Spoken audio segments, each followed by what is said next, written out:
duggee léegi di nga xam ne. acca léegi nag tey Sonko fas yéene daal di jàkkaarloog diaspora bi parce que plan de redressement bi dafa bëri woon coow parce que ñëpp yaakaaroon ni maanaam li koy financé xaalis maanaam ñun baadoole yi ñoo koy joxe parce que dama ne ba nga dégg des fois sax ci certains membres de l'opposition naan kat gars yi dañu bëgg a nal sénégalais yi parce que déjà dëkk bi amul xaalis mais ñu bëgg a financer li nga xamante mooy plan de redressement parce que dafa ni Sonko dafa ni à 90% ci sénégalais bi ñoo ko war a mën a fay pour mën a jàppale li di plan bi est-ce que tey Sonko dina def le discours qu'il faut foofu ca France foofu ca Milan pour un peu expliquer les sénégalais la moo tax a jóg li di plan de redressement bi. loolu la dégg naa démb benn waaye bu nekk ci Alassane Thierno Alassane mun na Sonko jaruloon muy déplacé wu parce que plan de redressement bi ñëpp xam nañ ko mënoon na toog Sénégal fi wax ko parce qu'il n'a rien compris Daouda ce qu'on a présenté comme plan de redressement mooy lii la ñu soxla ci Sénégal Daouda doomu réew mooy defar réew depuis l'indépendance ba léegi c'est les institutions financières ñooy financer suñu développement à quoi ça a servi on est toujours en retard bor rek Daouda Sénégal yëpp accepté nañu amul kenn kuy bañ waxuma kulul naa yi ne ci plateau yi ñi yoroon réew mi les anciens ministres des finances les anciens gouvernants ku toog ne li ñu wax du dëgg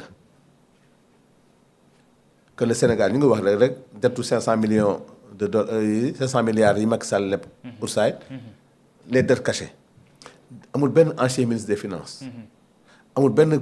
un ancien ministre responsable des gouvernants sortants bu toog di weddi cela veut dire que am na maintenant le constat c'est quoi balaa ngaa demaat ci ay investissement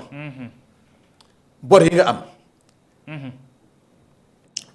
problème yi nga am naka laay fexe ba corriger ko balaa maa mun a départ Daouda doo nekk ci ay bor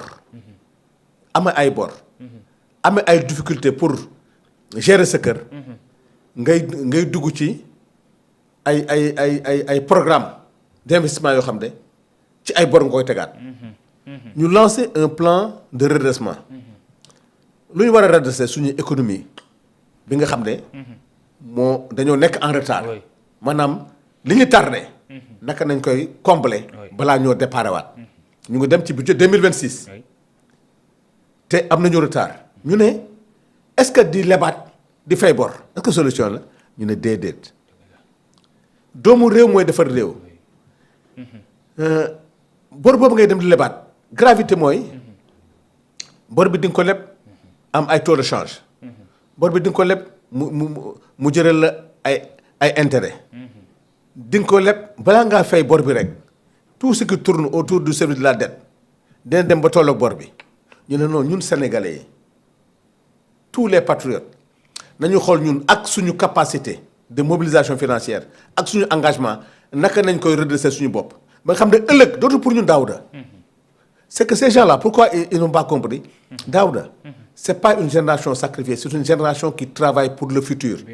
Daouda ñu ngi sant yàlla parce que Daouda lu mu metti say njaboot ngay xalaat ëllëg parce que ñun am na foo xam ne ñu ngi fay góorgóorlu mais ëllëg avec le boom démographique avec enjeux yi am futur si on prépare pas nos générations à venir bu ñu bëggee bàyyi suñu sët yi ay bor yoo xam ne ay retard d'investissement yoo xam ne dama ne on les aura sacrifiés ñun ñoo war a def le peu bi ñu yàlla may suñu biir avec la diaspora loolu lay wax waa diaspora yi ensemble finançons notre développement lii nar a lebi te gëm naa ne minimum tey 75% du plan comme la diaspora dina parce que Ousmane Sonko trouvera les mots pour la sensibilisation pour leur expliquer la situation fu nekk bu demee diaspora bi li ma leen di wax bu ñëwee ci sénégalais yi li ma leen di wax ku nekk dafa am mu wax boo koy wax même ñi nga xam ne sax la dette intérieure ñi nga xam ne sax amel nañ leen bor ñi nga xam ne syndicaliste lañu seen revendication légitime ñoo ñëw ñu wax ak ñoom leen dafa am lu ñu war a jubbanti yéen diaspora bi am na yu leen yàlla may vous embrassez beaucoup de milliards di ko def ci ay kër di ko def ci ay leneen tu as vu tey dem leen ba xalaatoon la banque de la diaspora xaalis boobu yëpp tey bu ñu ko dajalee tey suñu xaalis la ñu redresser suñu économie sans leb te loolu day tax ñu stabiliser nos finances publiques stabiliser nos finances publiques mooy tax ba tey Daouda à partir du 15 du 20 toute la mobilisation budgétaire mooy li njëkk xalaat le service de la dette li njëkk xalaat mooy payer les fonctionnaires li njëkk xalaat mooy maintenant les subventions par rapport aux denrées de première nécessité balaa nga xalaat investissement donc du fi xej parce que boo nekk à 119% tu as vu di nga xam ne Daouda li nga soxla li nga amee ci boru ko ëpp donc loolu moo tax l'appel de la diaspora c'est pour les inciter c'est pour les sensibiliser à participer au financement pour le redressement moo tax en plan d'urgence assemblée dugal le quand même le projet de loi bi nga xam ne tey mooy accompagner parce que gis nga la réforme fiscale gis nga la réforme bi jëm ci sur les télécommunications loolu yëpp dafa am de nouvelles taxes yoo xam ne tey sénégalais ñoo koy porter ko nag Daouda mais dina am moment boo xam ne Daouda nañu xalaat suñu doom yi parce que ñii ñoom d'accord nañu yàqu-yàqu bi am na ku toog fii kan nga déggul mu taxaw ne la dëkk bi metti na ñëpp ngi kaas ñëpp ngi jooy parce que c'est ce qu'on a trouvé donc tey loolu mooy li nga xam ne moo jëm ci diaspora bi sensibiliser leen et puis nag amaat beneen démarche on parle de la banque de la diaspora tey le directeur des HLM Bassirou Kébé le directeur de la SICAP Magasuba ñooñu ñëpp tey ci projet bi lañ bokk parce que tey ils vont faciliter à la diaspora li nga xam ne mooy logements sociaux yi tey ban nitu diaspora na gaa yi dóorul fii ci ay kër Daouda tukki lenn nga mun a def muy sa sac kër gàcce mënul nag nga nekk diaspora boo ñëwee du louer wala di xat-xatal ses familles donc dama ne ñun ñu nekkoon dans la diaspora premier réflexe bi ñu am mooy kër parce que loolu mooy sa sac loolu moo tax loolu aussi c'est un investissement qui va faciliter la banque de l'habitat qui va permettre à Bassirou Kébé à Magasuba de faire des logements sociaux en rapport maintenant avec la diaspora avec la banque de la diaspora BHS wala keneen ak keneen pour financer maintenant l'économie sénégalaise te économie bi du plan de redressement bi rek y a les logements sociaux y a le partenariat moi j'ai des amis qui sont dans le textile permettre leen ñoom ñu wut ay partenaires italiens des partenaires français des partenaires espagnols et autres nga xam ne ñooñu tey bu ñu ñëw di investir au Sénégal 51% c'est pour le Sénégalais l'autre c'est pour loolu mooy réforme bi c'est-à-dire au-delà de cet espoir-là c'est au niveau de l'investissement c'est pour permettre leen Daouda Djigal bi nekk Italie bi nekk Espagne mu un partenaire agricole wala partenaire textile nga xam ne du koy indi Sénégal bu ko indee nag du ko wax di ko jébbal affaire déedéet day ñëw avec la nouvelle technologie bi ngeen am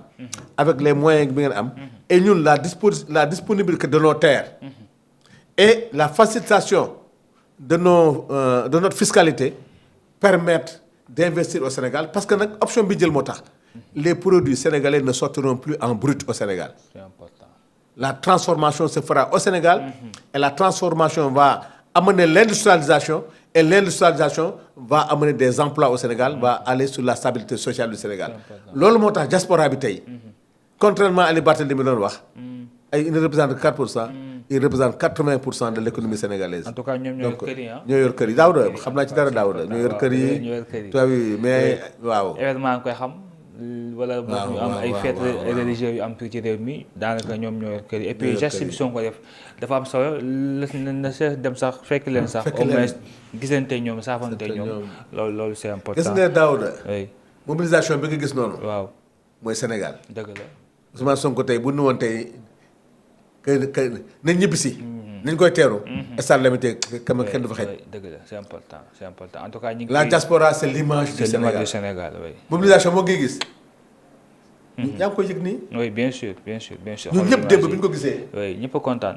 lii mosuma ko gis. ñëpp a kontaan. je n'ai jamais vu ça dans. am politique Sénégal fii dem Europe am fa lii. am fa lii je crois que ci moment bi ñëpp naan métti na métti.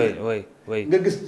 te boo xoolee ñii ñoo ko jël seen xaalis di jàppale Pastef ah. mais mais yow daaw waaw ñoo ko jël seen xaalis di jàppale Pastef. ñuy génne dama ci am lu lay xoolal di génne ay millions d'euros di ko dajale. am na ñoo xam ne ñu nga fa xëy na boo leen cité day doy waar. parce que boo cité kii bàyyi kii. dëgg la mais vraiment maa ngi leen rendre hommage. Landing Diémé c'est vrai maa ngi nuyu.